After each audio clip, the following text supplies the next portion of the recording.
רק אנחנו צריכים להוסיף להתחזק בעמל התורה, בלימוד התורה, בעבודת השם בטהרה ובקדושה, להתחזק באהבת איש את רעהו, להרבות אהבה.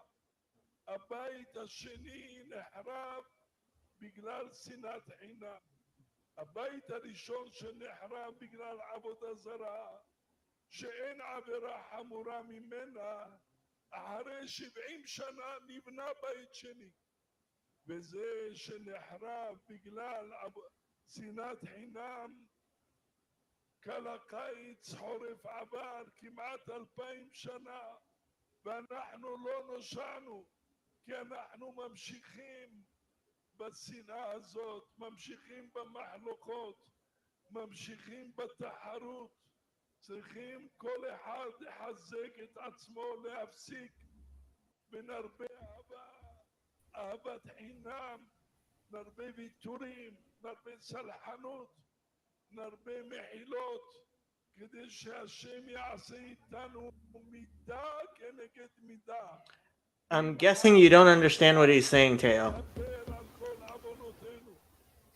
That would be correct. He's speaking in Hebrew. I presumed. Former chief rabbi of Israel.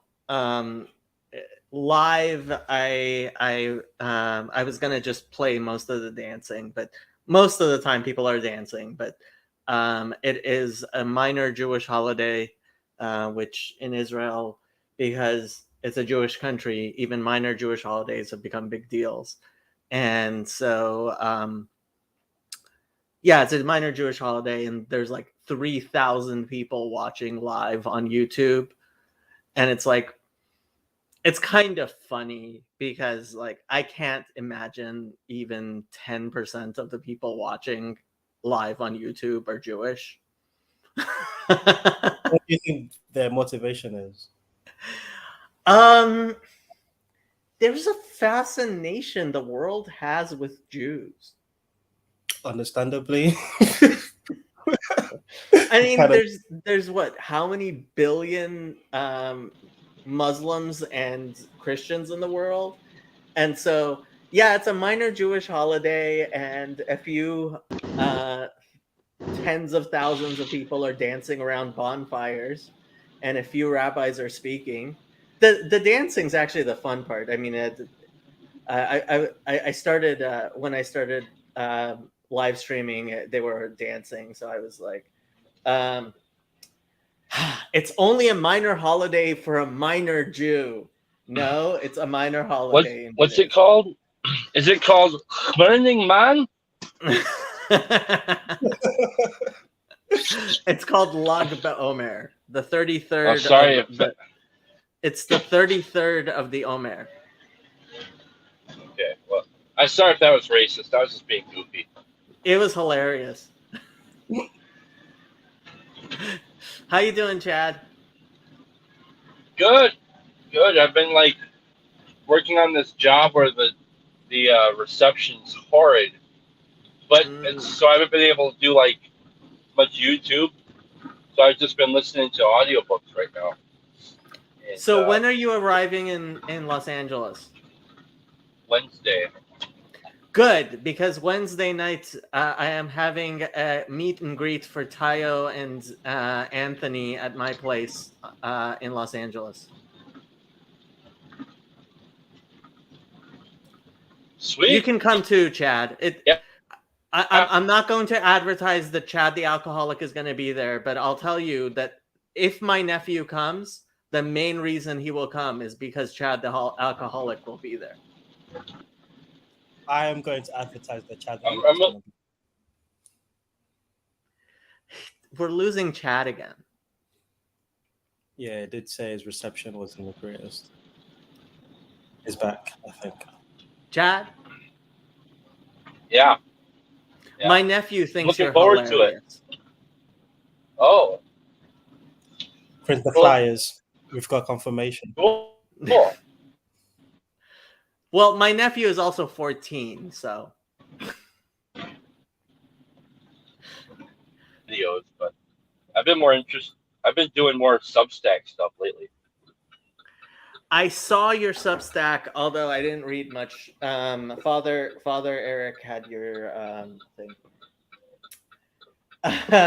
No, I cannot do a deep dive into the Zohar because that would be absolutely ridiculous of me to do something like that. Phlebas says it is a miracle holiday for the miracle state. No, actually, part of the funny thing is that Lag BaOmer gets celebrated so much by certain communities because they're the ones who don't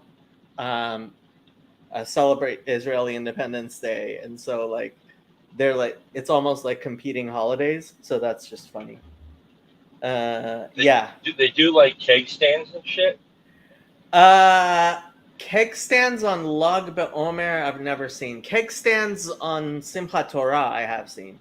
Keg stands on Purim, I'm pretty sure there are people who do keg stands on Purim. Like, get lit.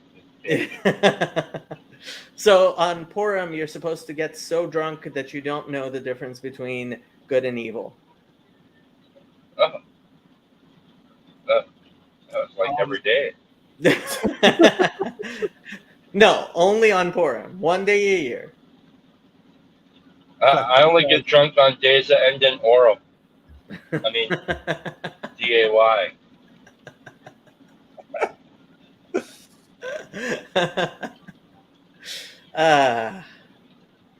Is your wife excited about Chino?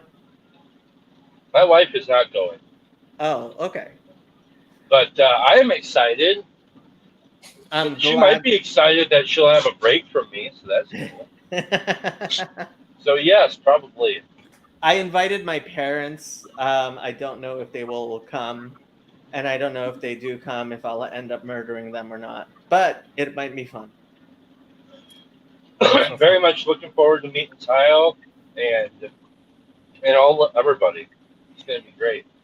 Yeah, as am I. It's going to be a great event. Sandy's going to be there. Tayo's going to be there. Do you know Caleb? I don't think you know Caleb. Caleb's going to be there. Anthony's going to be there. I'm going to be there. John Van Donk, Catherine, Eamon. I'm trying to think. Grizz is going to be there. Yeah. Who else is going to be there? Raj is going to be there. Yeah. This is going to be so cool, man. It's going to be very cool. Ken is Ken from Ken, right? From Climbing on Mount Sophia is coming. Ken Lorre. Really? Oh, Yes. that'll be cool. He's going to be there. Who else is going to be there? Well, There are a few other people that I am not sure they want to announce, but people are coming in from. I think Nate's going to be there. Nate Heil is going to be there with his wife. Oh wow! Will Chezi be there? Chezi will not be there. Oh, what a bitch! Yep. Chezi is busy planning for the conference in February. For February, Schmebruary. You can't plan a conference if you haven't gone to one. I think Chezi's been to one or two conferences in his life. I know it. Just don't listen to me. Teo, you should come to the one in Israel. It's a much cheaper flight than the United States. Actually, you can't get much cheaper than free. So. Oh well, this is true, but yeah, but you're right. I don't know what kind of favors you had to do to get a plane ticket. To be fair, prior to this, the opportunity coming along, I was looking at plane tickets to Israel for February. I mean, you can't get cheaper than plane tickets in February to Israel. That's that I discovered. So. Yeah, it's pretty cheap. You can fly from the United States to Israel round trip for $1,000 in February. That's only cheap if you can afford it.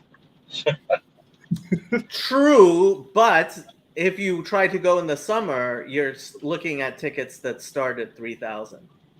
Yeah, it's all ridiculous. That's why I'm grateful somebody helped me. They just sent me a message, say, "Hey, you want to go? Are you going?" I'm like, "I'm not going." They're like, "Well, I wanted you to go. Here's a plane ticket." So somebody, I was just like, "Oh my goodness!" And so it's gonna be really cool. I don't know.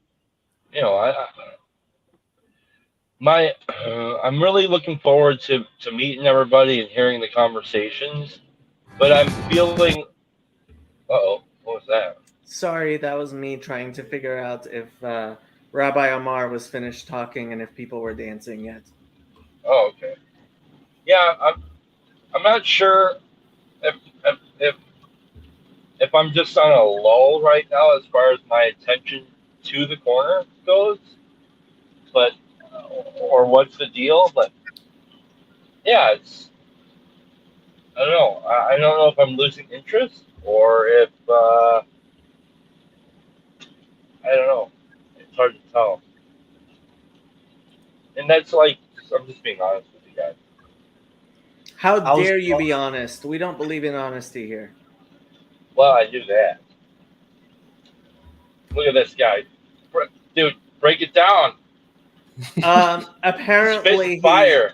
he's about to in fact light the bonfire for and that's why he's saying he's apparently saying Kaddish, and then He's they're going spitting to light a bars right bonfire. now. Bars. Shit, it's lit. Look at them.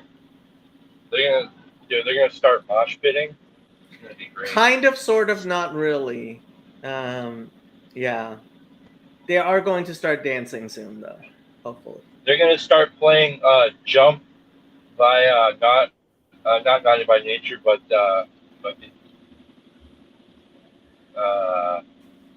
whatever. Doesn't matter. Who's Quite that one unlikely. Quite unlikely. The- Yes. The rap group with Whitey Ford in it. Get out your seats and jump around. Jump around. Rabbi Amar is actually, I think he has family from India. I'm not sure though. Yeah. Chad, you said you've been listening to audiobook. What are you listening to? Right now, I'm listening to the Ink Black Heart by Joanne Rawling under her pen name of Robert So and So. Oh, It's really good. It's like this series, the CB Strike series, Private Investigator. So I like it, man. There was a television show. My wife and I first started watching that, and then I went and got the latest book. It's like 32 hours long, which is mwah, you know. But the topic of the book is it's eerie how it kind of relates to the topics that we've been talking about, especially like the witch trials of J.K. Rowling and stuff. That's just crazy. Crazy good book. Get over here. Hey, come on. Hey, you, come here. Come here. I want to tell you something. I'm going to pour you this fire shot. We're going to fireball shots all around. Everybody bring his glasses. Yeah, that's oil for lighting the bonfire. There's I doubt very much there's alcohol involved. Yeah. David's gonna be there. David Walker, you're coming. Who are you? I don't know. Dude, David, he's like, yeah, he's one of the writers in our Peter Pan group. You have a Peter Pan group? Yes. yes. Teo's we've been having writing fun with being an admin on StreamYard. Yeah. I'm going drunk with power. We've been writing an adaptation of Peter Pan. How's that coming along? The Peter Pan adaptation, I think it's coming along good. Not as fast as we'd probably like, but it's coming along. I'm also in the Peter Pan group, but I think the meeting time's extremely awkward for my British timing, so I always see the messages after the fact. Oh yeah. I'm excited to see how it comes along. You ever listen to the unlisted videos? Yeah. I think I listened to the first two. I'm not sure if there's been any more. Oh yeah, there's bunches. David used to use the name Lost Cause, and now he's using his Yes. real name. See, now Yep. they're dancing. There you go. This is Mosh live pit. America for you. Jump, jump. Everybody say jump, jump. Yeah. Dude, somebody should play some Meshuggah right now. Let me turn on the sound for a little bit.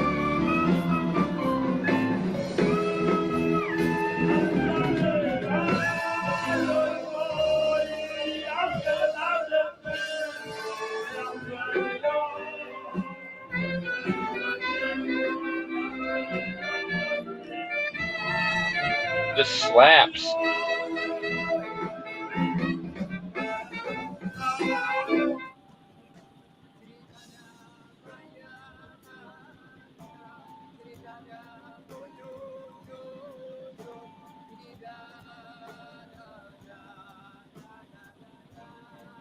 What do they say? Well, now I mean there aren't even words to the song, but often the songs have to do with Rabbi Shimon Bar Yochai, who is believed to have died on Breakdown, this bitch. day. Yeah, they're just going kitty die, yo yo, which doesn't mean You know what this sounds like? What? This totally sounds like American gospel, jazz gospel.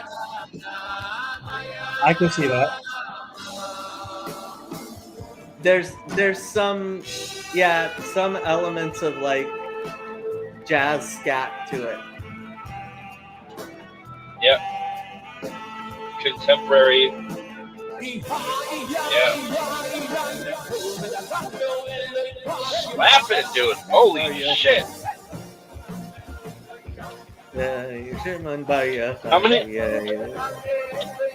How many people there do you suppose are on LSD? Probably fewer than 10.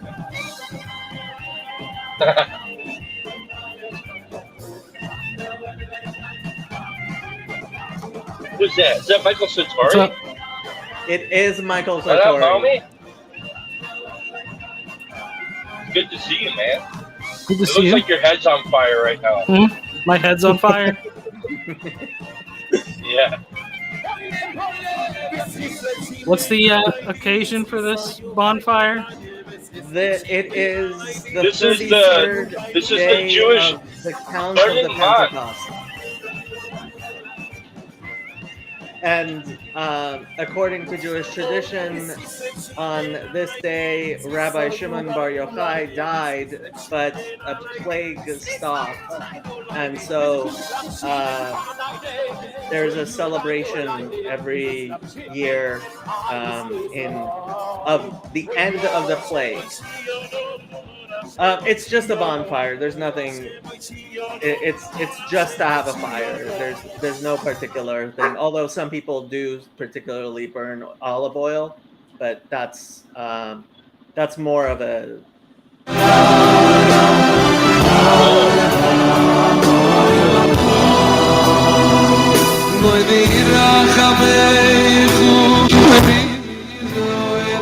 Do you think people brought like potato salad and stuff? Oh yeah, they have these huge barbecues there, and like, yeah. I mean, if you watch the live stream's been going for hours. You'll see like they'll show all over the place. People are having. It's actually. I mean, I've never actually been to Myron, but it's where this is being held. But well, I've been to Myron. I've never been to Myron on La Gomez. Like, do you think they'll have like a chili cook-off or something? Like, who cooks the best chili, and then like win the raffle, do a 50-50 raffle maybe? That actually would not be a bad idea. I hope they do something like that, but I doubt anybody's thought of it. I'll tell you what they're not doing there. Paintball for Jesus. There is no paintball for Jesus at my Rome. Yes, you are correct. God, why am I such a doogie? Do you approve or disapprove of the electric guitar, Markle? You're the only one of us who actually knows anything about electric guitars. Looks nice. Looks You like a do good not one. know what you're talking about. Jacob, you didn't know that I was in a metal band? He's I holding did his not dick in know his you mouth were like in a a metal pro. band. So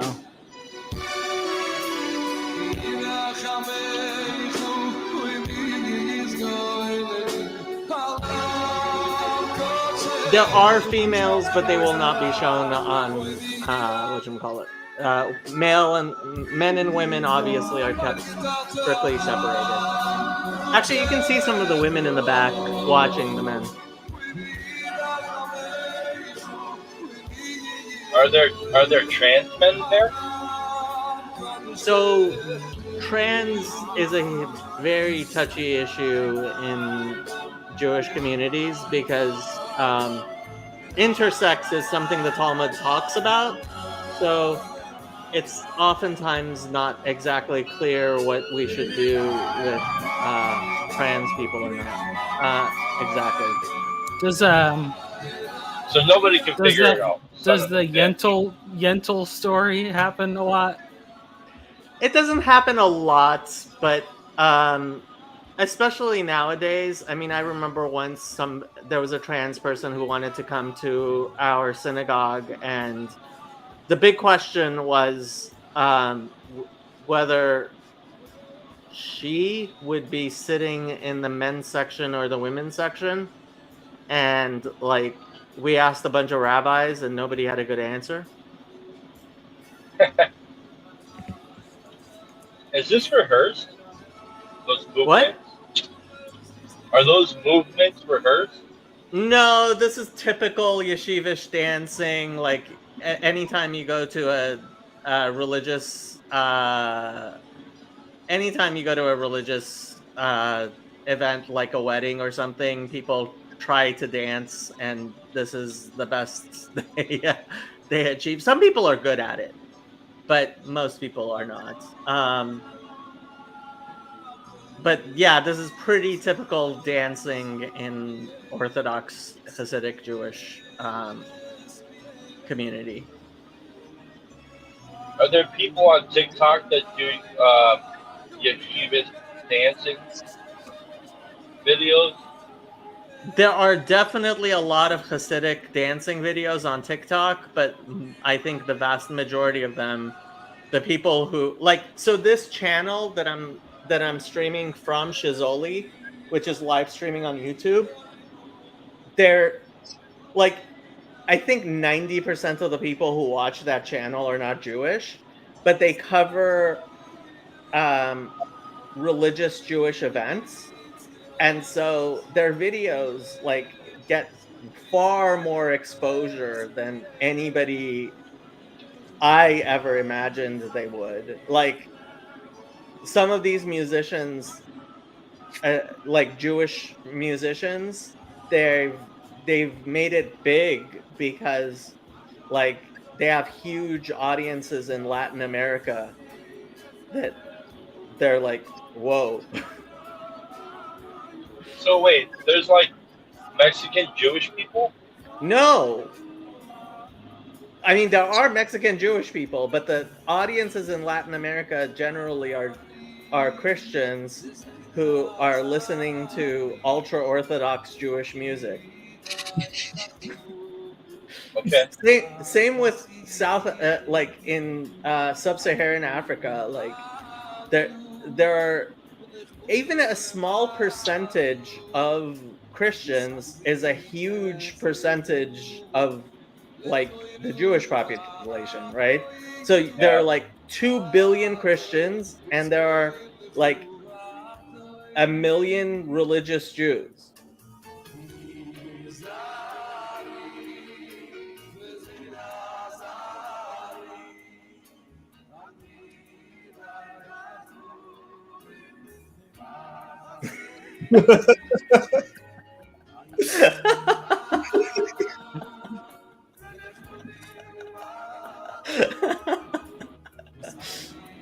Nathaniel says, I have these bros on limited release vinyl.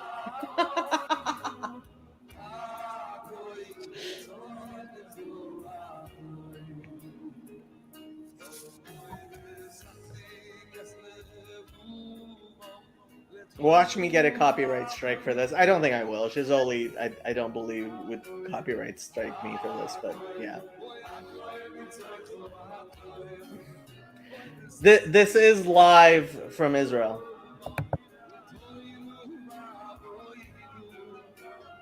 Let's play a game of Find Ezzy.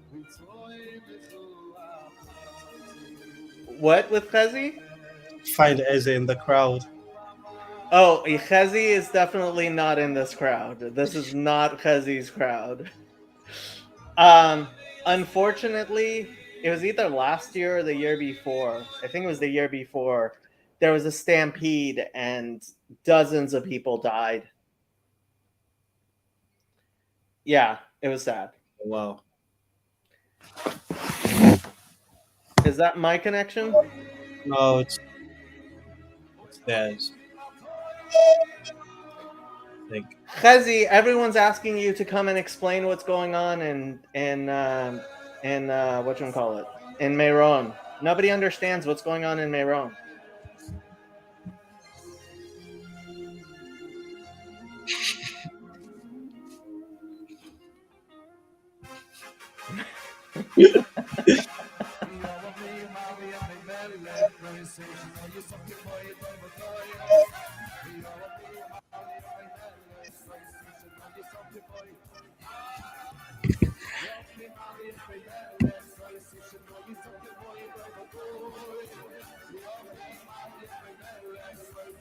A lawsuit?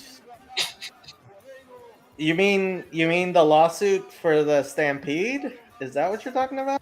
Well, for the copyright. Oh, copyright. I mean, I did include a link to Shizoli, so if people want to actually watch the real live stream, let me put the link again. We are not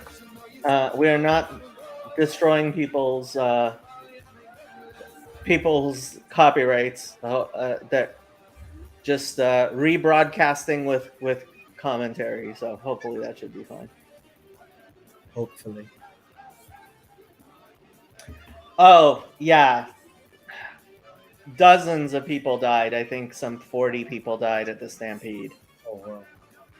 So hopefully this year things have been orchestrated much more carefully, and that's not a problem.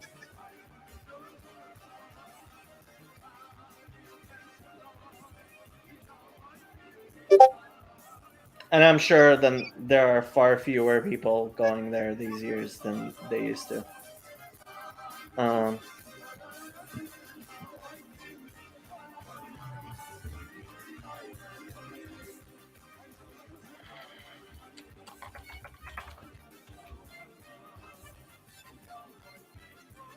Yeah, 2021, 45 people died. About 150 were injured.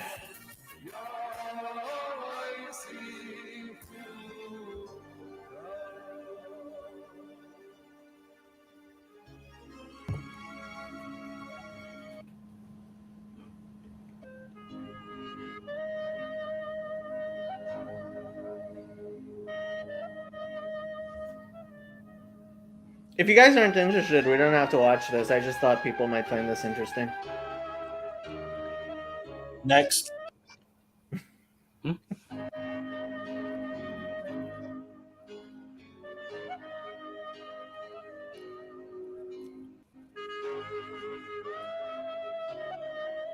Let's make a poll.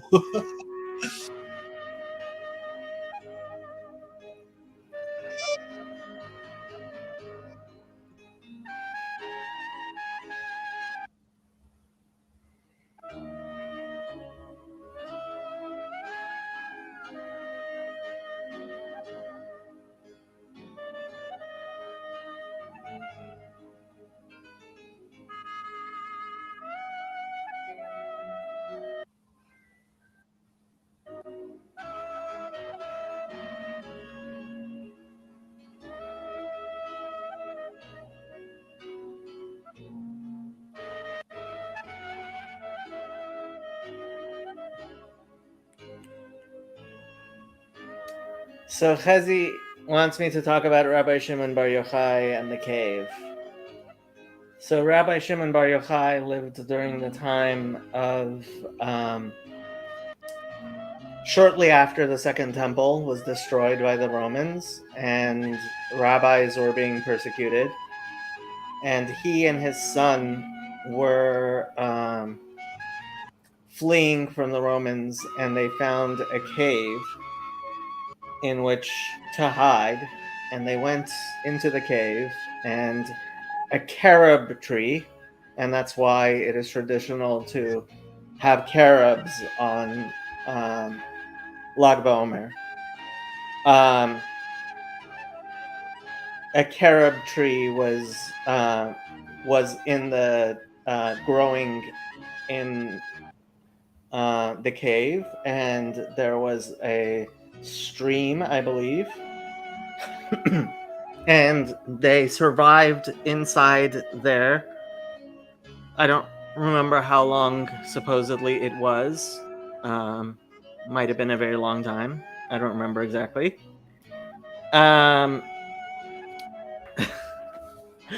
Fleba says, has Jacob watched the Jewish matchmaking show yet? I bet PBK will. I have not. I did not know there was a Jewish matchmaking show. Carob, not carrot.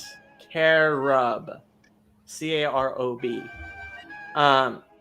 If you ever get fake chocolate for your dog, it will be made out of carobs, because carobs kind of taste like chocolate. And so it was while they were in the cave that they were visited by angels, and that is where Rabbi Shimon is believed to have composed the Zohar, the Holy Zohar, and he and his son were learning. His son Eliezer, I believe it was, were learning the mysteries of the Torah at such a high level that Chazi says 2nd century CE. He had heat vision. Okay, yes, I haven't gotten there yet. So when he and his son came out of the cave, they looked around and they saw people living less than spiritual lives, perfectly normal material lives, doing normal things. And I believe Rabbi Eliezer, Rabbi Shimon's son, wherever his eyes set would be set on fire, because he could not withstand the materiality, the lack of spiritual engagement. And so he was forced to go back into the cave until he realized how not to destroy the world by being too spiritual. That's the best I remember the story. Sorry.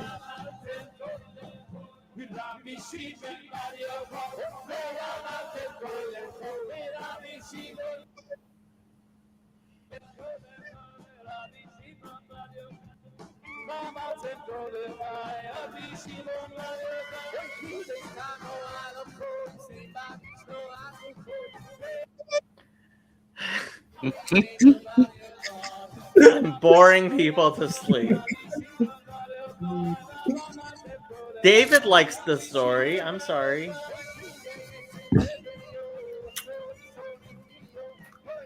New Michael, what do you have to say for yourself? It was okay. I do feel like you could have executed the telling of that story a little bit more compellingly, but Tell you what, Michael, how about you tell the story? yeah, well, I got to study it a little first.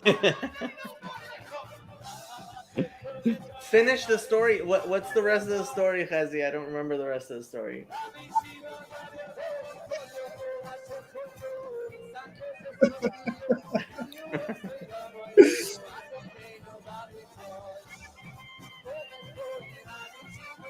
Is this multiple different locations that we're seeing this from? Like, No, it's all near the tomb of Rabbi Shimon Bar Yochai in Meron, which is not too far from Tiberias, near the Sea of Galilee.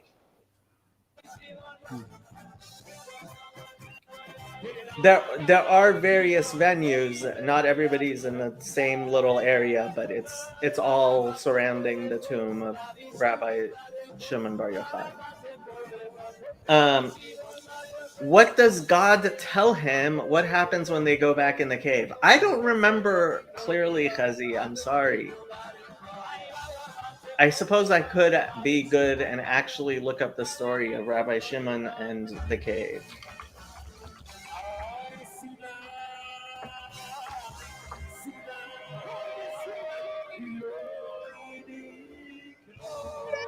Here, I will actually read the story from Chabad.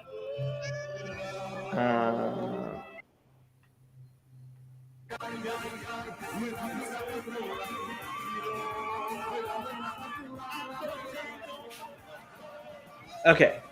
Rabbi Shimon fled for his life together with his son Rabbi Elazar. For some time, they stayed in hiding in the Beit Midrash Academy, where Rabbi Shimon's wife brought them bread and water daily. When the search was intensified, they decided to seek a better hiding place. Without telling anyone of their whereabouts, they hid in a cave. God caused a carob tree to spring up at the entrance to the cave, as well as a spring of fresh water. For 12 years, Rabbi Shimon Bar Yochai and his son Elazar dwelt in the cave, sustaining themselves on carobs and water. During the time, they studied and prayed until they became the holiest sages of their days. After the end of 12 years, the prophet Elijah brought them the good tidings of a change in the government and a reprieve. Father and son now left the cave, passing a field where they saw Jewish farmers toiling on the land. They said, "Imagine people giving up the sacred study of the Torah for worldly matters." No sooner did they utter these words than all the produce of the field went up in smoke.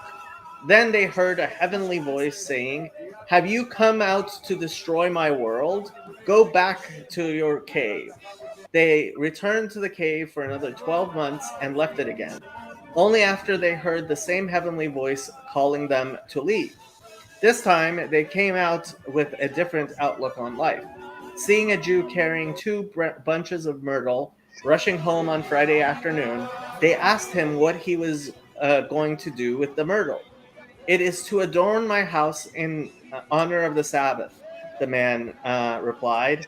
"Would not 1 bunch of myrtle be sufficient to fill your house with fragrance?" they asked. The stranger replied, "I am taking 2 bunches, one for remember the Sabbath day, and the other for keep the Sabbath day holy." So if you know the 10 Commandments as well as Jews do, you know that in the first set it says, Zachor et Yom HaShabbat, remember the Sabbath day. And on the second one, it says, Shamor et Yom HaShabbat lekadsho, keep the Sabbath day holy. And as the rabbis explain, because Sinai was such a miraculous experience, it was impossible for human beings to actually hear what God said in a physical manner. Rather, as it says in the Bible, they saw the voices, that which a person hears they saw, and that which a person sees they heard. And so these 2 words were said together at once in a miraculous way. And that's why we have 2 Shabbat candles, and that's why we have 2 things of bread on the Sabbath. And that's why this man had 2 bunches. And said Rabbi Shimon to his son, "See how precious the precepts are to our brethren." Satisfied that despite all the decrees and persecutions of the cruel Roman rulers, the Jews still clung to the commandments, and especially Shabbat observance, Rabbi Shimon and his son felt greatly encouraged. Proceeding on their way, they met Rabbi Pinchas ben Yair, another famous scholar about whom there are so many wondrous tales in the Talmud. Rabbi Pinchas ben Yair was Rabbi Shimon's father-in-law, and he came out to meet his in-laws. Seeing the terrible effects of the prolonged cave life upon the health of his son-in-law, Rabbi Pinchas ben Yair burst into tears. But Rabbi Shimon consoled him, saying that he could never have attained such a high degree of scholarship and divine wisdom had he not spent so many years in the cave. So there you go, the story of Rabbi Shimon and the cave. Mm. And I have no idea what happened to the live, whatchamacallit. But I'm going to take this as a sign from God that we can stop watching the live stream from Meron. And if anybody's actually interested, they can go and watch it on the Shazoli website, on the Shazoli YouTube channel.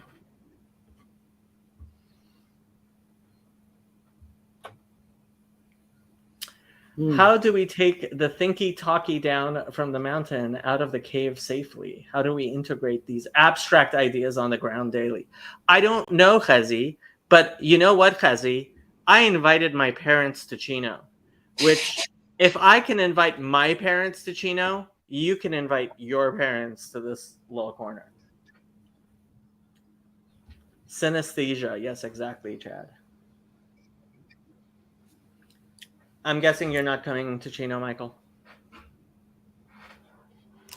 No. How's the baby? She's good. She sleeps sometimes, so no, yeah, she's good. The baby sleeping's good. The baby sleeping is very good. It's really pretty. She's pretty decent overall. There was like one rough night, and then for the most part, it's been okay. How old's the baby now? A month?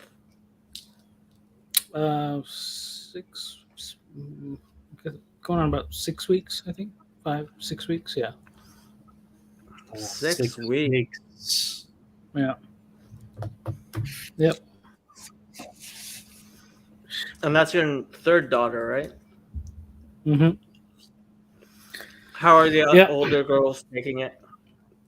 Good. Like they are really excited. The 3-year-old is a little too like squishy with her love for the baby, so but it's good. So yeah, but they're happy. There's a little bit of like they're seeking. Somebody's calling Michael, I'm guessing. Well, I don't know. I'm on my computer actually, so I don't know how that would work, but I heard some ringing. But you were saying with your daughters? Yeah, I mean, they just are a little bit like, feel a little attention hungry a little bit, so they kind of act a little bit I don't know, just like a little more needy, but it's okay. It's good. It's normal, I think. So you have a 5-year-old and a 3-year-old? Mm-hmm. Yep. Interesting.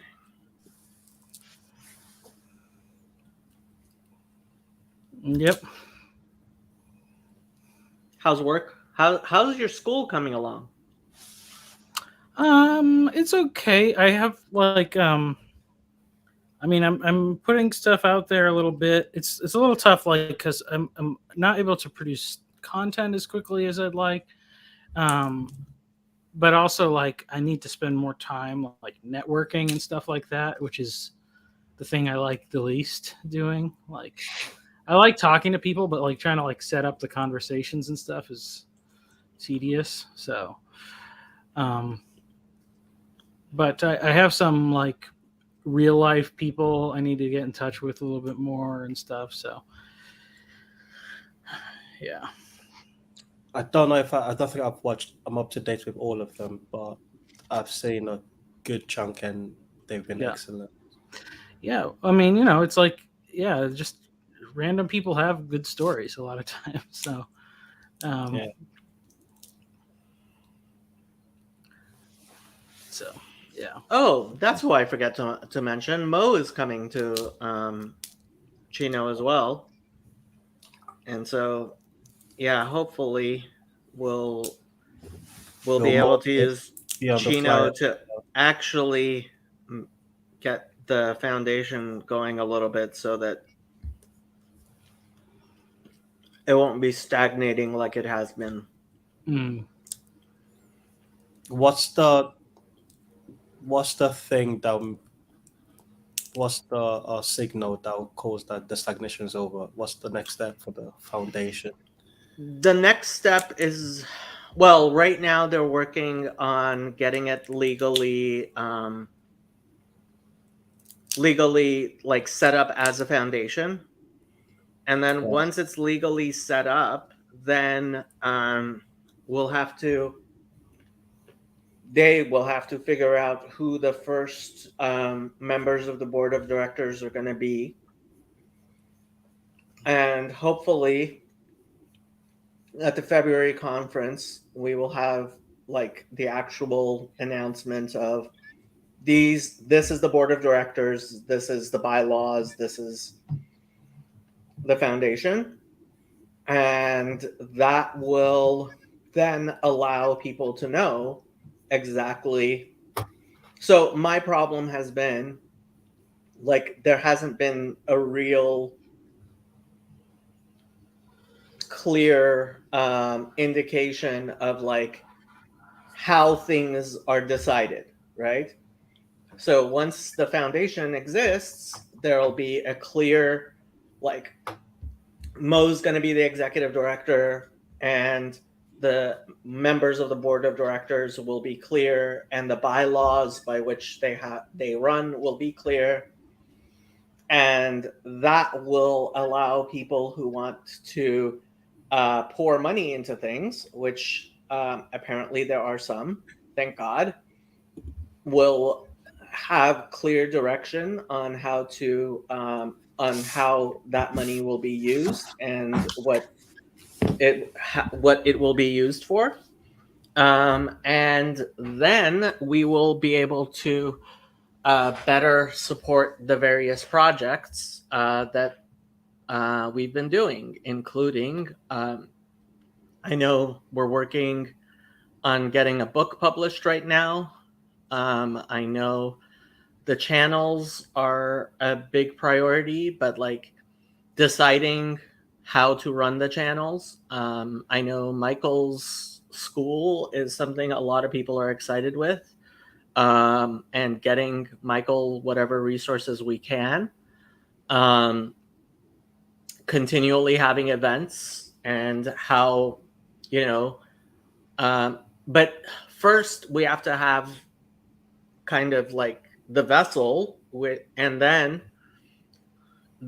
for example, a few people who have a lot more money than I do have in fact contacted me and offered to donate to my efforts, and which I appreciate a lot, but I don't want to take money directly because frankly, nobody has any idea what I would use that money for, right? It's not absolutely clear. Although, Not Zionism. yes, that's absolutely clear, and not the Trinity either.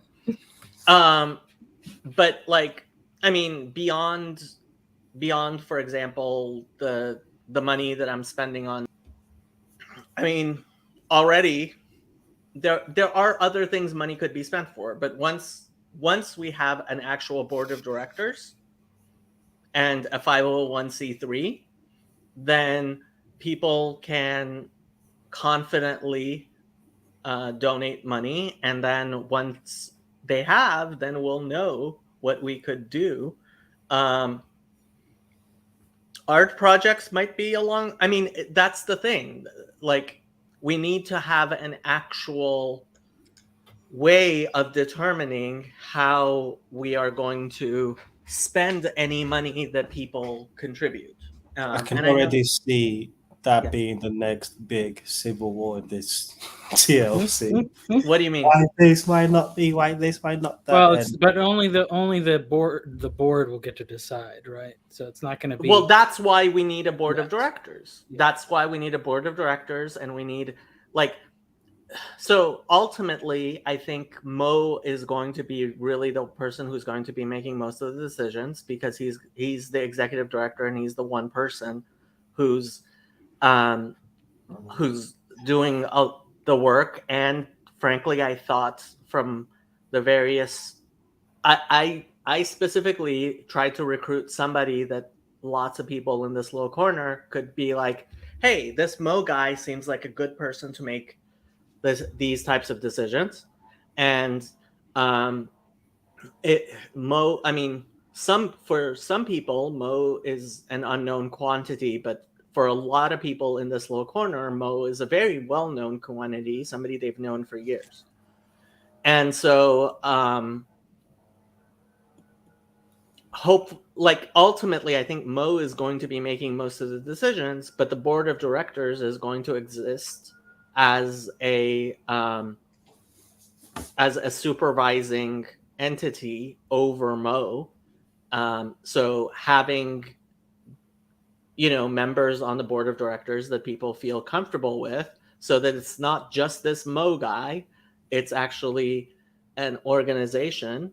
So people will feel comfortable contributing. And frankly, one of the things with the contributions, and I think Mo very much agrees with this idea, is if somebody wants to directly wants to fund Michael's project, I don't want Michael having to deal with IRS forms. One of the things I say is I'm guessing by now Michael knows what a 990 is, but I don't want Michael to have to know what a 990 is. I hope that Michael never fills out a 990 because he doesn't need to know a 990 any more than I need to know what those tools behind him are. I have no effing clue how to use any of those tools, and I will never learn how to use any of those tools. Well, one of those is scissors. So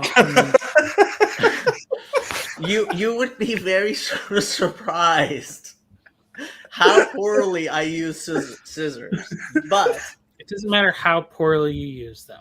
I do, in fact, use scissors. This is Okay. true. I have, in fact, used scissors. that delivery was spectacular.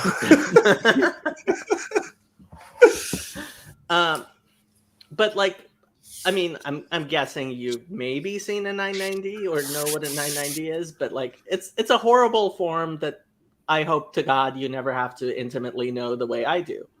But a 990 is a big deal when you're running a nonprofit organization as far as nonprofit administration. And so hopefully the foundation will be there so that if somebody wants to give money to Michael and they want all the safeguards and benefits that a 990 gives, they can have that and Michael can be like, hey, you can give money to the foundation and trust that the foundation is going to actually give the money to Michael. And that's part of the point of the foundation, is just to provide that type of assistance to a lot of the things that the people in this little corner want to do, but they don't necessarily know how to deal with all the legal stuff that goes along with running a nonprofit. Mm-hmm. So it's like money laundering. Basically, yes. It is in fact money laundering. That's one of the things I had to make clear to people. A lot of people didn't understand why. They're like, well, why is it important? It's like, well, no, you don't understand. If we just start giving money, if I just start giving Michael money and then Michael for things, and yeah, it's at some point the the IRS is going to come a knocking and say, not that the amount of money I give, but if I were rich enough to give Michael like $5,000, the IRS is going to come and say, hey, where's the, what are you giving this money for, right? And asking for their either documentation or tax revenue from it.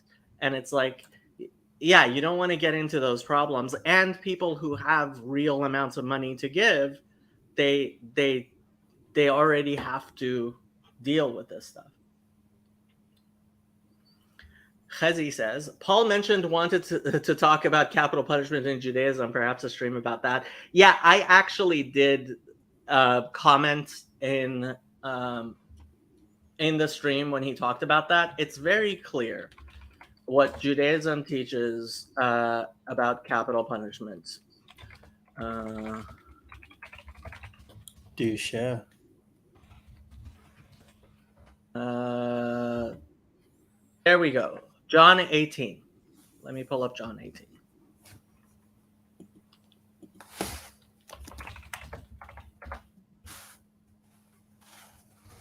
I'm guessing NIV will do. I know Michael only uses the NIV in church. You're at an NIV only church, right, Michael? No, but it's fine. I like the NIV. It's easy to read. So Jesus before Pilate. Then the Jewish leaders took Jesus from Caiaphas to the palace of the Roman governor. By now it was early morning, and to avoid ceremonial uncleanness, they did not enter the palace because they wanted to be able to eat the Passover. Not sure why that would be, but whatever. So Pilate came out to them and asked, what charges are you bringing against this man? If he were not a criminal, they replied, we would not have handed him over to you. Pilate said, take him yourselves and judge him by your own law. But we have no right to execute anyone, they objected. And that's what Judaism teaches about capital punishment. Any questions?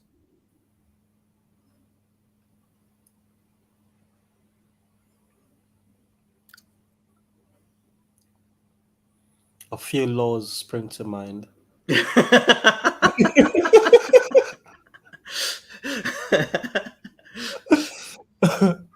So, no, it's not a question of under Caesar. It is Caesar. Pilate very clearly said, "Go ahead and kill him according to your laws. Do whatever you want." And their response was very clearly what the Jewish response has been for thousands of years, which is, we don't put people to death.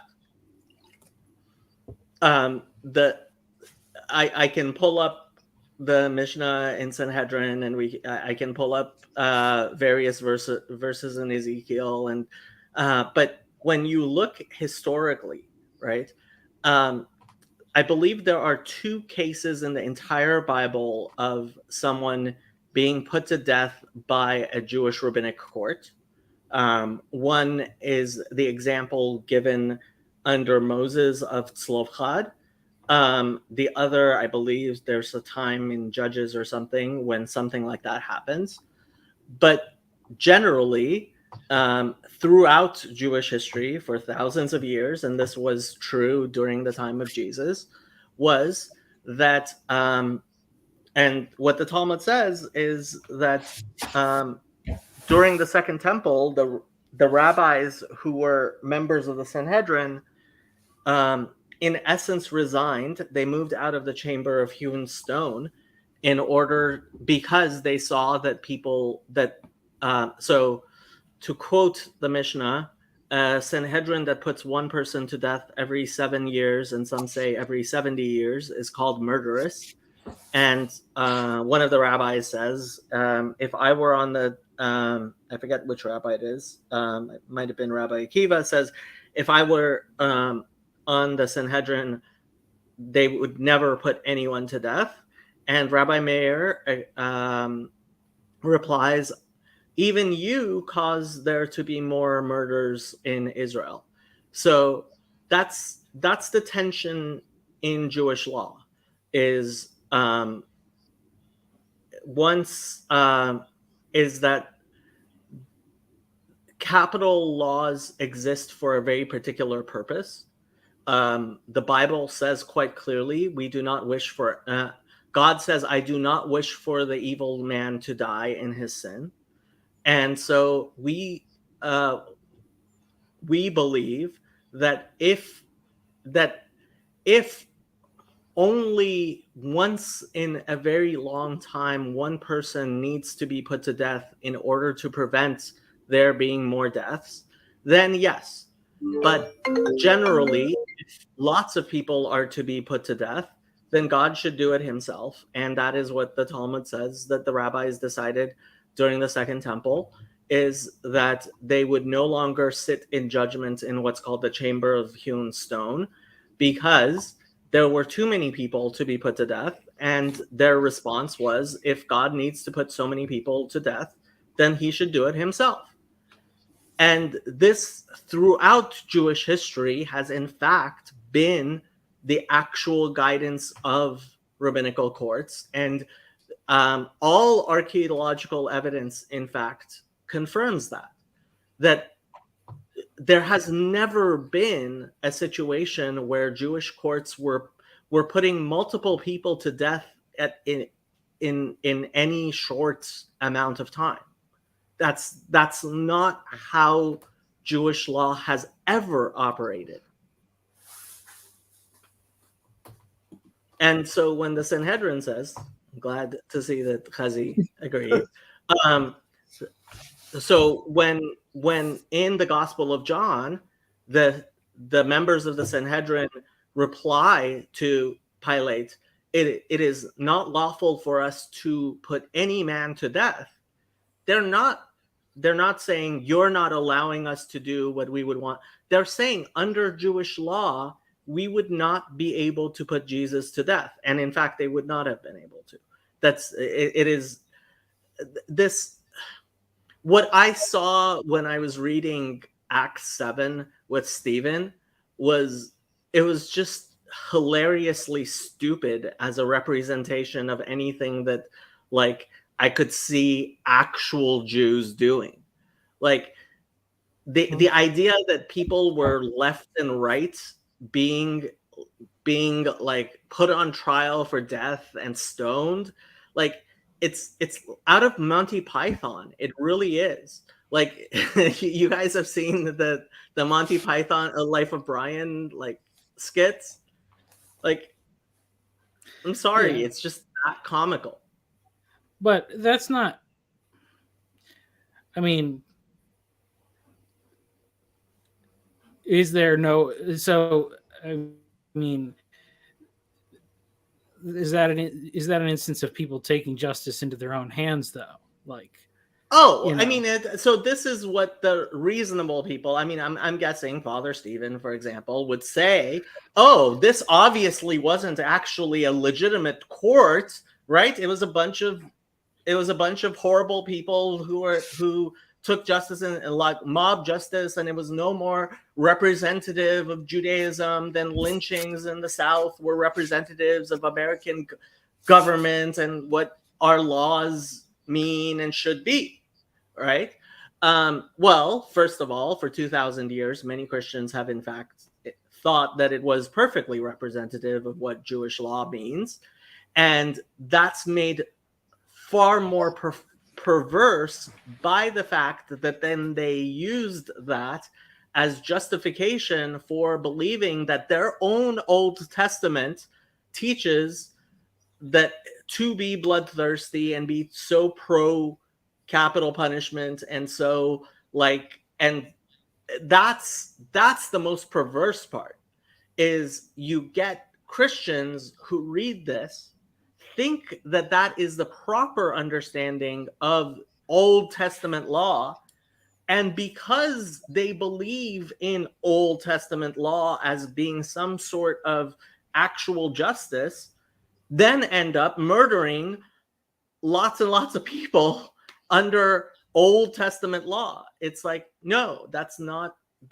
how Jews ever interpreted our laws in I Jewish think history. in just going back to the case of Stephen, I can see that being because they did demand the death of Christ. It was an official Jewish court that decided, okay, this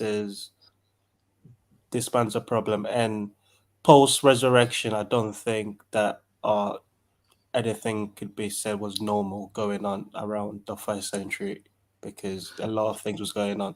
And so I can imagine there being like this new cult of people claiming the man that they put to death is now alive, and that leading to not so quote unquote normal Jewish behavior.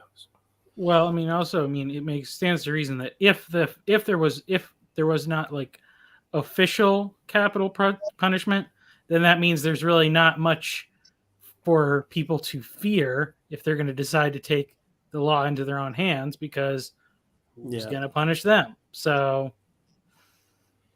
well, I mean, the idea that there were, in fact, and there were zealots, there were all kinds of, but like, yeah, and Chezi brings up the Shammai thing, which I think is overstated.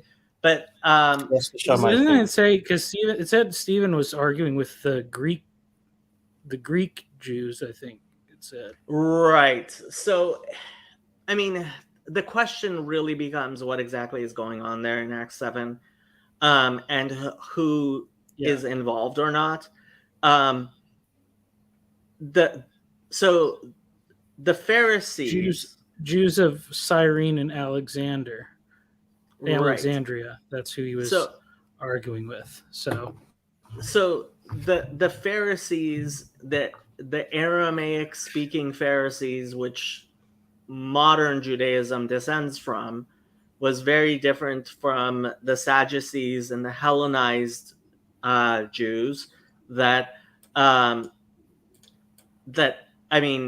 Sadducees were in essence being held up by the Romans, and so it's complicated, and we have a lot less actual data than we have theories and explanations for how things could have become how they are.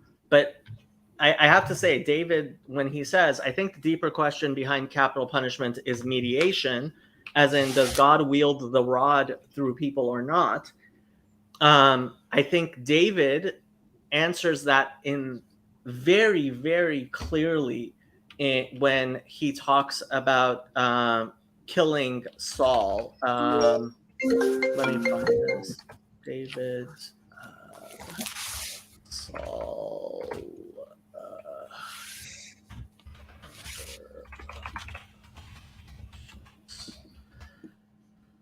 1 Samuel 24. Where's 1 Samuel 24?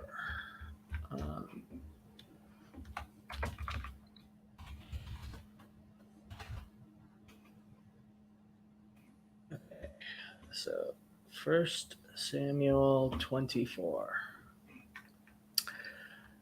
1 Samuel 24. After Saul returned from pursuing the Philistines, he was told, David is in this desert of En-Gedi. So Saul took 3,000 able young men from all Israel and set out to look for David and his men near the crags of the wild goats. He came to the sheep pens along the way. A cave was there, and Saul went in to relieve himself. David and his men were far back in the cave. The men said, this is the day the Lord spoke of when he said to you, I will give your enemy into your hands for you to deal with as you wish. Then David crept up unnoticed and cut off a corner of Saul's robe. Afterward, David was conscience-stricken for having cut off a corner of his robe.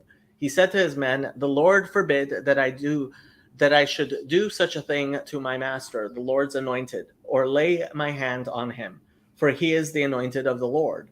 With these words, David sharply rebuked his men and did not allow them to attack Saul. And Saul left the cave and went his way. Then David went out of the cave and said and called out to Saul, "My lord the king." When Saul looked behind him, David bowed down and prostrated himself with his face to the ground. He said to Saul, "Why do you listen when men say, 'David is bent on harming you'? This day you have seen with your own eyes how the Lord delivered you into my hands in the cave. Some urged me to kill you, but I spared you. I said, I will not lay my hand on my Lord, because he is the Lord's anointed. See, my father look at this piece of your robe in my hand. I cut off the corner of your robe, but did not kill you. See that there is nothing in my hand to indicate that I am guilty of wrongdoing or rebellion. I have not wronged you, but you are hunting me down to take my life. May the Lord judge between you and me, and may the Lord avenge the wrongs you have done to me. But my hand will not touch you. As the old saying goes, Mashal hakadmoni, from evildoers come evil deeds. Mirasha tetzeh resha, mirashayim tetzeh resha. So my hand will not touch you. And this is the Jewish version of what Jesus later put as, by their fruits you shall know them.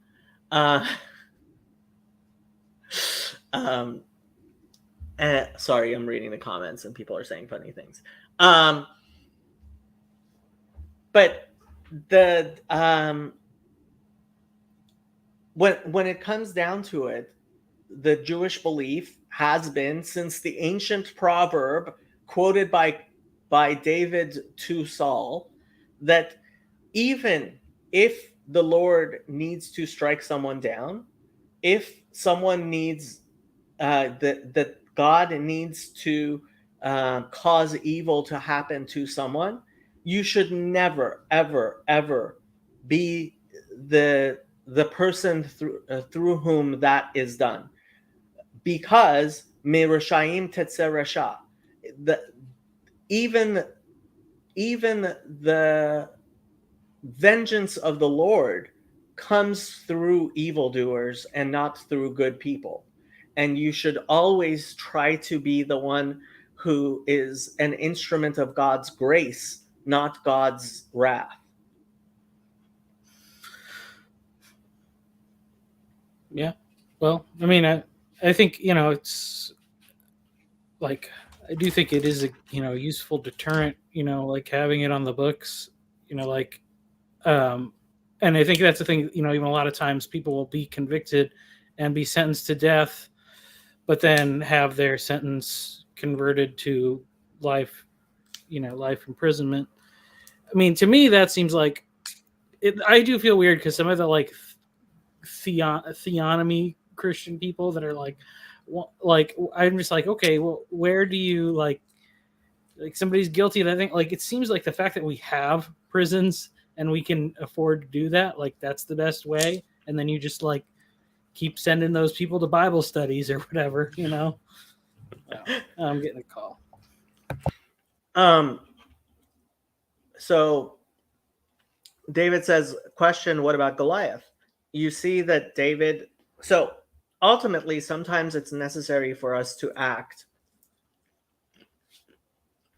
in ways that are not great. But you see that because of that, David was not able to build the temple, right?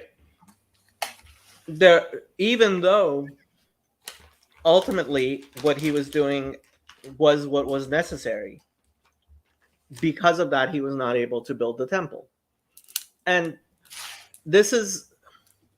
things are complex and nuanced, and what Michael was saying, there's a reason why the Mishnah regarding the death sentence is a back and forth between several respected rabbis giving good points why yes, capital punishment, why no capital punishment.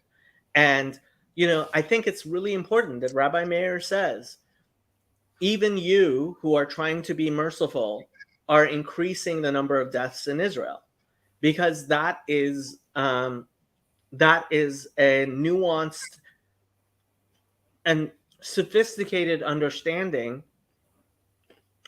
as it needs to be, that no, we can't, unfortunately, we can't just let everybody go. At the same time, Jewish law has been very, very clear that, like, if God needs to kill a bunch of people, he can do it himself. I'm not going to do it. He doesn't need me to kill a bunch of people.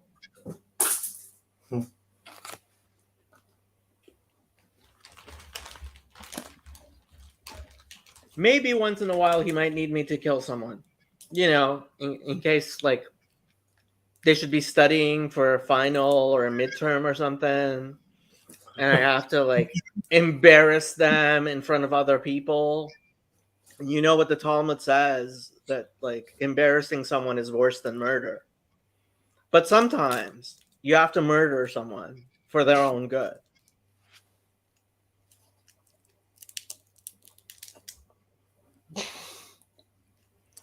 That's the I'm just getting responsibility. lunch. What'd you say, Andrew?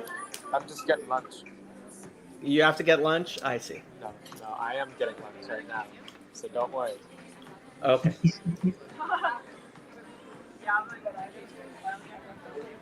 Long time no see, Tyler. How are you doing? I love Phlebas.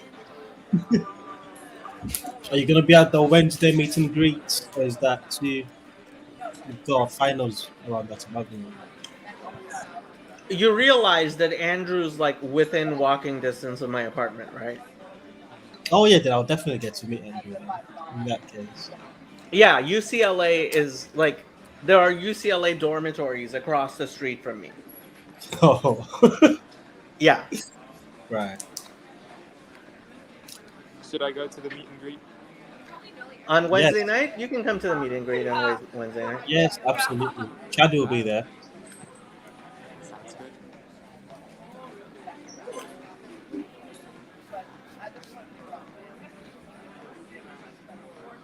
I agree with this. Don't know if it's been done, but I didn't find it so interesting, although Father Stephen says it has, like, 60% of the words in the entire Bible in it. Yes, anybody who wants to see Shadow's ear can see Shadow's ear in the Valley of the Shadow of Death. There she is.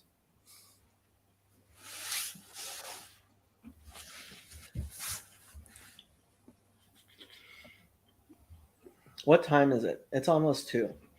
Oh, Greek Bible study later today. Teo, what time is it? There. 10:20. 10:20 at night? Indeed. And you've been up since, like, 7. A bit earlier than that. 5. What time do you get up? You get up at 5? I go to sleep at 5. Yeah, if I could Waking- sleep at 5, I'll be up by 10. I could not wake up at 5 on a regular time. Will Father Stephen come on? That would be great. Well, the Greek Bible study, I mean, Tim runs it. Actually, Tim said he was gonna, after his meeting, he was gonna jump on to the live stream today, but he didn't.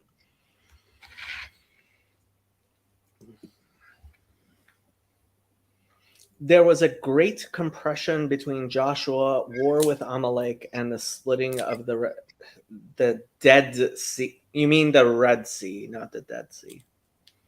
As far as I know, the Dead Sea has not been split yet.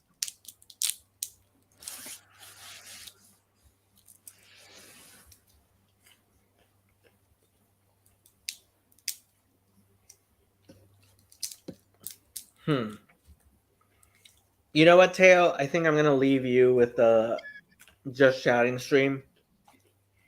I should show you around first, though. Yeah, let's do that because Okay. it's a lot. So, you can add. So when people add screens, it'll show up as extra. Like, so you see Yeah, There's my screen, there's you, there's Andrew. yeah, the bottom right. Yeah. Well, first of all, you can switch people just by dragging them. Oh, You see that? okay. Yeah. And then you see the various things. Yeah. Yeah. So you can use those. And there's a few other layouts that are possible, but when you change those layouts, that's going to change it for everybody. So just be careful about that. Right. What else? Present, you can figure that out. So the comments, there's the comments and there's the private chat. Yes. You can star the comments, and so that you have them for later. And okay. you see that? Or you can flash them like you have been. You can put users in timeout or block them. That's different from blocking them from the studio. Just be careful about porn bombers. So when people come on, if you don't know them, what I usually do in the private chat, first of all, I ask them to put on their camera usually. In a private chat, I usually ask them how they found the channel, because porn bombers don't actually, they have no idea what the channel is about, and they're trying to get on with the minimum amount of time. So like making them wait, making them actually answer real questions would require them to actually have listened to anything people are saying. Like if somebody's actually paying attention to the stream, they'll be able to engage with you, but porn bombers usually won't. And then you can always be careful and like, well, when you bring them on, just be careful, and if they switch to porn, move them off. Yeah. The banners, there are lots and lots of little banners. You can create banners. You can create moving banners. Where's my favorite? There we go. Yeah. And then in the brands tab, now you have to be kind of, so there are lots of brands. We have the maximum number of brands. I think I've got it. Okay. No. So you see where it says Jacob, and then there's the down arrow. Yep. So you can see there are different brands. So Right. like this is the Randos United brand. This is like Tim's brand, right? Yeah. So if you make changes within a brand, those are permanent. So I have to start a new brand too. well, if you want an actual brand, the thing is we have the maximum number of brands. I don't. We got to figure out we're already using the maximum. Although Khezi almost never uses his brand. Whatever, we can figure it out if you actually want your own brand. But it's essential. The brand tab is the most powerful tab. Like these overlays, I really use the overlays a lot. I really like them. One of my favorite overlays. The Twitter suite. when you start a video, at the very least use a 30-second countdown, and you can download. If you need the 2-minute or 5-minute countdowns that my nephew made for me, I can give them to you and stuff. Background is what makes the biggest difference to most people. That's the one they notice. But other than that, I think you pretty much have it all. So, top right is for managing the stream. So it has the locations of the stream. And if like end broadcast is end broadcast. So don't make the mistake of ending broadcast when you want to leave. The things for you personally are on the bottom. The top right is for the entire stream. And you can actually add and remove destinations in the middle of the stream. All right. think that was a Okay. I think you have tutorial. you have it going. I am going to go do stuff, and then you have fun. Thanks. Bye bye. Andrew, what are you having? What's for lunch?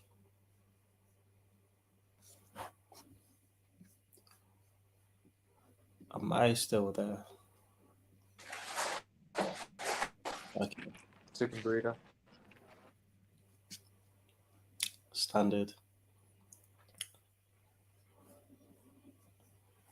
Just play around with some of the settings. What we got? You can play music.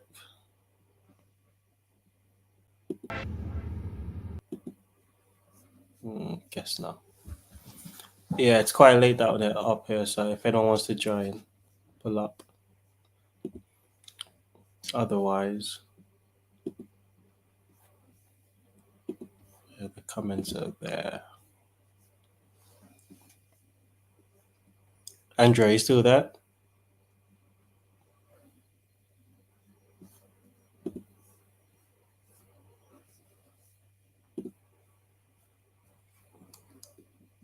I don't think it is.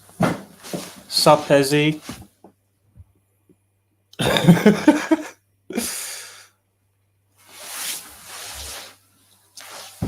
Yeah, Golf, you're right. But Ez is still here. I need a co-host. I can't be left here by myself. Sup, Garth?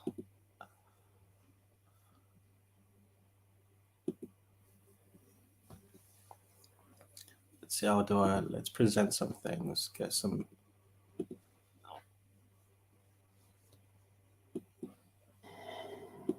Okay, this is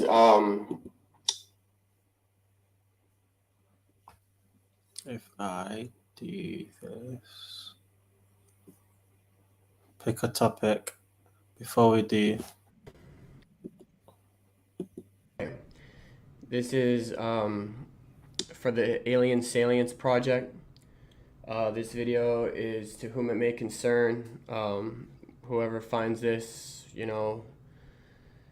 1,000 years from now or 100 million years from now, or, well, I mean, come to think of it, time doesn't exist, so the aliens might even be watching this right now. But this is basically to explain to the aliens what exactly reality is, or at least how we perceive reality compared to theirs, So, you would imagine that coming from a different reality, you definitely have some culture shock and perhaps need an explanation. So the most important thing to understand about our reality, I don't know how other realities are, is that we have no idea what's going on. And we're clueless. And the main thing that we have figured out is you can't act like you don't know. So we've got people who don't know, and they know they don't know, and they're doing nothing. And then we got people who don't know but think that they know, and then those are the ones that we're making our leaders. And so we're just, well, I don't know, and this guy seems to know, so we're just going with him. But really, we've got no clue. We're completely lost as to exactly what reality is or what we're doing. The best that I can figure it out is that I believe that I exist. It seems as though I exist. It seems like this is happening. I can't be certain, but it seems as though or at least something believes that I exist. So there's that at least. But if I was to really say what that is, I couldn't say. If I had to describe it the best I could. Yeah, that pretty much sums up how I feel about all of this. YouTube, streaming, talking, thinking, talkie. We don't know. We really have no idea. And I think Chris sums it up best. But with that being said, as one of the many people that don't know, talking like I do know, as you said, to pick a topic, one thing that I've been thinking about is the Paul's did, I think, the chapter 5 or episode 5 of the relationship crisis series with the panel, and it's as someone that's single and in the dating market, quote unquote, it's hilarious to just listen to them think and talk their way about the problem of dating whilst they're mostly, I think they're all married on the panel and been married for a while. I think Rod's got, obviously he's been through trials, and his story is there for us to see. But I'm saying modern dating is very, very different. And I think a part of it that I don't think they brought up was just globalism changed everything.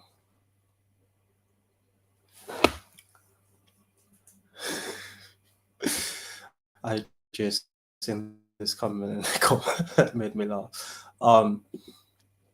Yeah, it's the dating market is very different, very different. At some point, our inner fire goes out. It is then burst into flames by an encounter with another human being. We should all be thankful for those people who rekindle their inner spirits. I like that, Mr. Starry for later, because I think that might come into play later. So yes, I've been having a lot of conversation with my real life friends who have no idea any of this TLC conversation, and their main concern is dating, finding a partner, and all of this. And the problems that they're describing is not the problem that I heard being described. So I've been thinking a lot about that and how to gather my thoughts, maybe make a YouTube video. Ooh, stay tuned. What's the chat saying? I've given you a good 5 minutes solo, so someone needs to come join quick because I'm not a streamer. Like and subscribe. Find another video. Let's procrastinate with.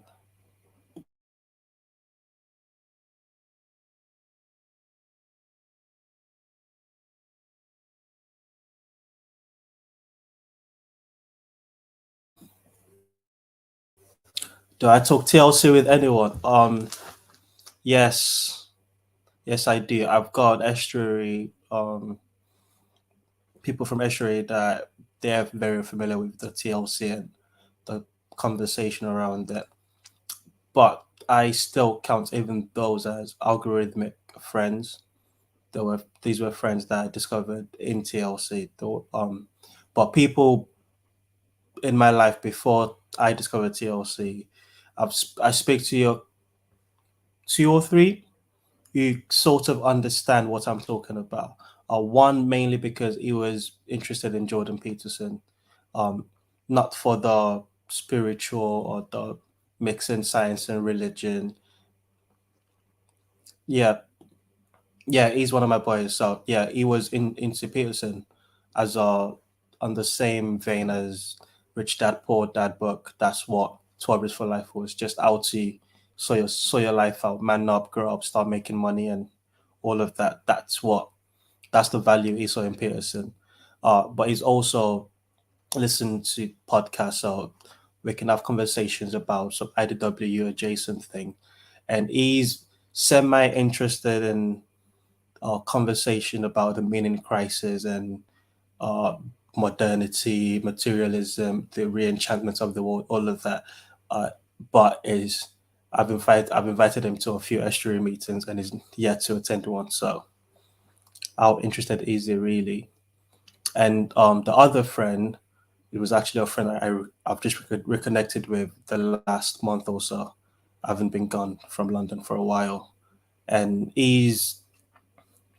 I'm still, redeveloping the relationship because a lot of things changed in 10 years and we have to get to know each other again. But he's fairly interested. He was a Christian that's fully deconstructed now. And um, he was more interested in gossiping about our friends that are still Christians and in a cultish denomination, so to speak. So yeah, there are some conversations, but there's lots of catching up to do. Like, how do I talk about propositional participation, all of these languages with people that don't know who Viveki is? Garth says, I think the internet has made people more tepid when it comes to approaching intimate relationships. Yeah, lots of people can get burned on the internet. The key is to be a nobody, says Anonymous Flavors.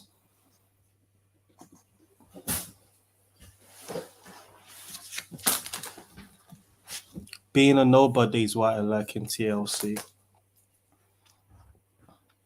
I think if you're still lurking, you can still do the LARPing without having skin in the game. But I don't think you're doing more than lurking, because just commenting means you're participating on a lower level, but it's still participation.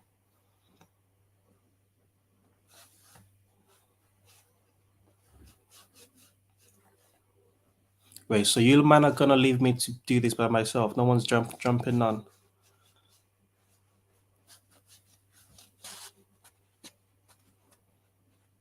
Do you know, I see why Grim Grizz has all of this promo video lined up.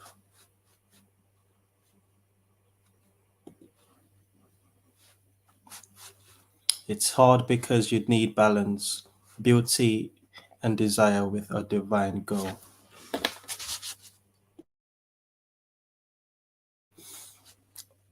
I was having a conversation with Anthony, who will also be at Chino, and he's also from Manchester Estuary, and speaking about how the Estuary project and the project of starting estuaries in different cities that I'm in is an exciting one, because it creates an arena where I can get the balance of the beauty and desire with a divine goal.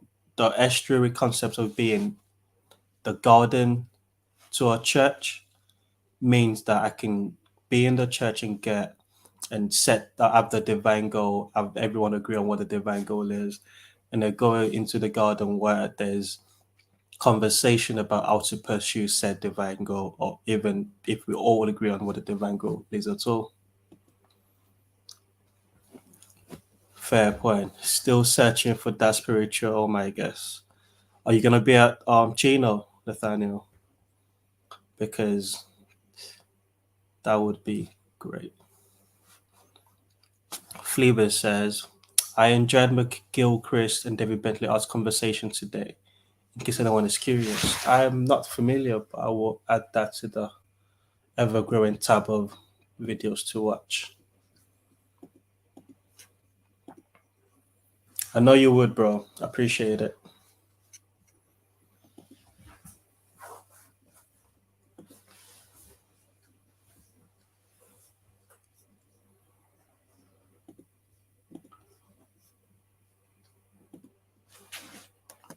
Gilchrist.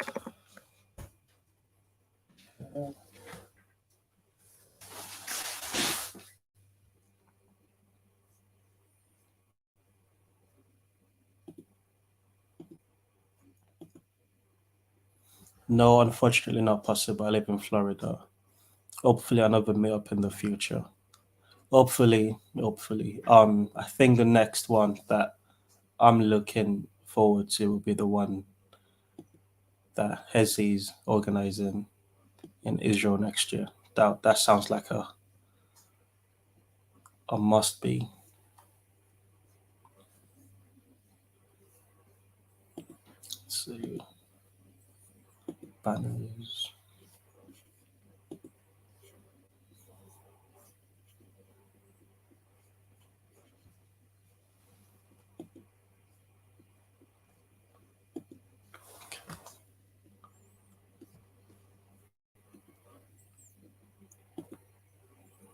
Gavin, jump on, broski. But Gavin says, Each person has a different capacity to imagine and work towards a complex goal. Forever the engineer. But we still have to work together, even without different capacities.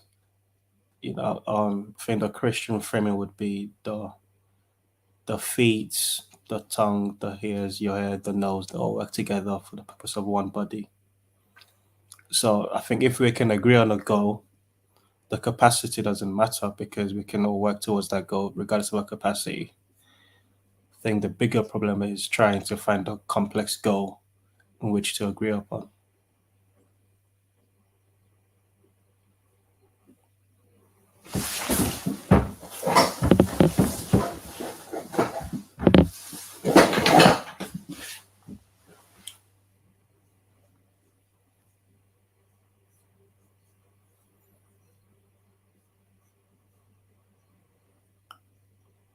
Keep thinking someone else is joining, but it's just Chris waiting here. Remove.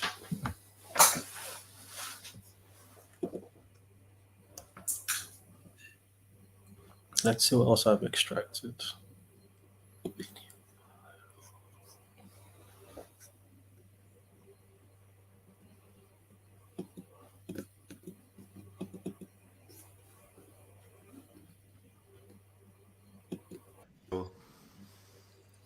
But there's the general notion: if your body's clean, you can hear God better. Is worth investigating. I would recommend investigating that. But like for people who it's a medical problem to fast, I officially don't recommend it. And you've experienced this kind of 3-day fast and had good results? Yes, once I managed it. Once I managed it, but I didn't stop smoking or cannabis at the time. So it wasn't a completely clean thing.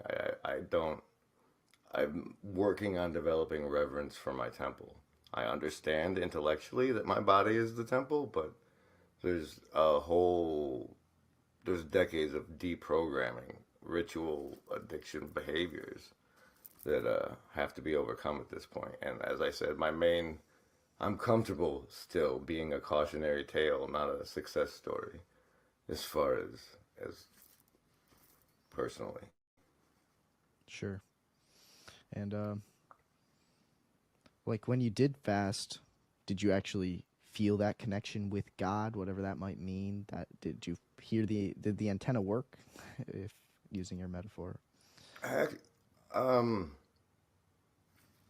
was no meditation or anything, so it wasn't like a full process, but it was the proudest I've been of myself in decades. And I will say that other attempts I've made, strange occurrences happened to, like that happened to be the night my roommate slept walk into my bed when I was trying to like stay clean. And so I don't know, I think it might be a serious deal. Like we keep the secular world gives us the blanket of disbelief. And the faith we put in the disbelief keeps us to some measure safe. But if you start to acknowledge that spirit's real, soul is real, then you get to the point where you have to acknowledge that the adversarial spirits are also real. The spirits of destruction, or the bad guys, are also real. And if you just don't believe in any of it, you don't have to worry about that. I consider it like a safety, I call it the mustard seed blanket. You use your faith to pretend it's not real, and it keeps you safe, kind of, mostly, unless something really wants to eat you. I don't know.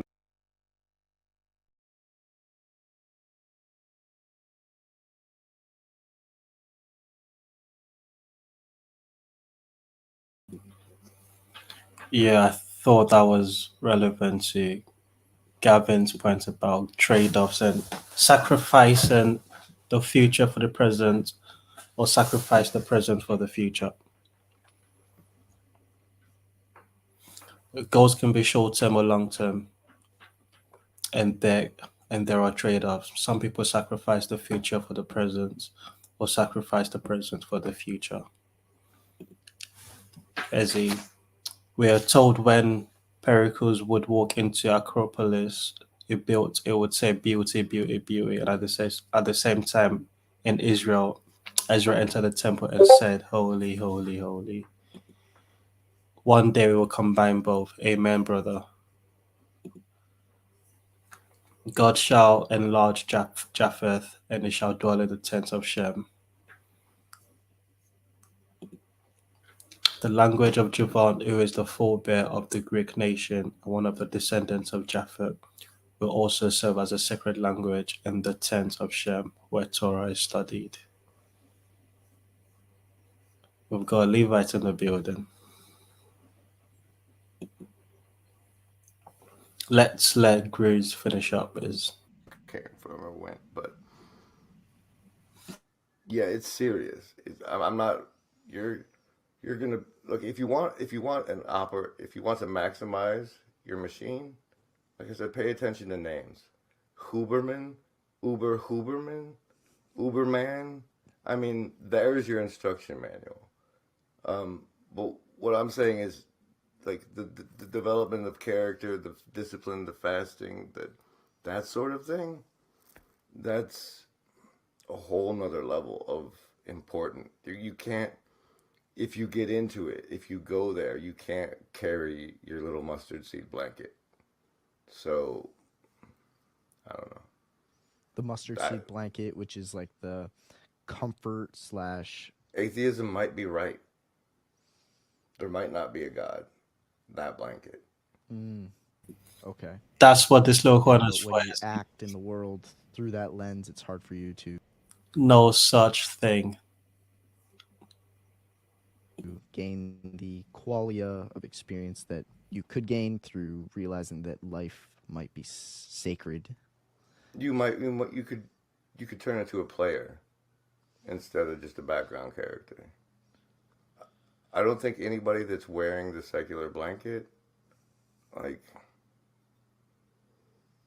you can play the materialist game. You know, I want the most toys, and still carry that blanket, and then become rich and famous. But once you get rich and famous, you're gonna get bored and realize it's time to play the other game. And that game affects lives. Like, that's you're part of the story once you acknowledge that you have a soul. Really deeply own it. You're part of God's story. You're part of Christ's story. You're part of humanity's story. So, what you gonna do? What you gonna embody? What image are you gonna bear? Welcome. Welcome. And on that note, remember, embody. We want what's best for you. It's nearly 11 o'clock in England. I'm signing out. Thank you and good night.